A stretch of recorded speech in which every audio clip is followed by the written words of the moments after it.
ассалому алайкум ва раҳматуллоҳи ва баракатуҳ. Дӯстони азиз, касоне ки дар шабакаи ман қарор доранд, мехостем имрӯз як хабарро барои шумо бирасонам. Касоне ки дар моҳи май билет доштанд ва хоҳиши сафар ба ватан доштанд, ҳамаи билетҳо ба моҳи июн гузаронда шуд. Яъне ки моҳи май рейс намешавад. Агар случайно определённый рейс нашавад, итак официальный рейсе ки доим меравад, хеле намешавад. Яъне ки дар моҳи майам ждат накунед.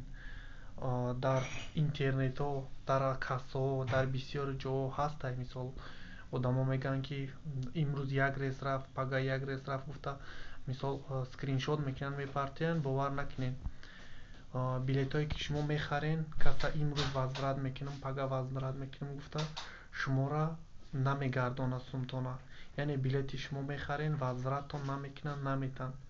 Дар шумо проблема мешавад барои як билети харидагитон, ё ин ки дар дигар рӯз гузаронед мега. Барои ҳамақа метавонед билет нахаред то июна, ждат кунед то ягон рейс рафтана. Барои одамое ки намедонанд, чира видеоро падалица кунед, дигарода бирасонед ки то ки билет нагиранд то июна. Моҳи майдам рейс намешавад, фақат июндам падвафрод.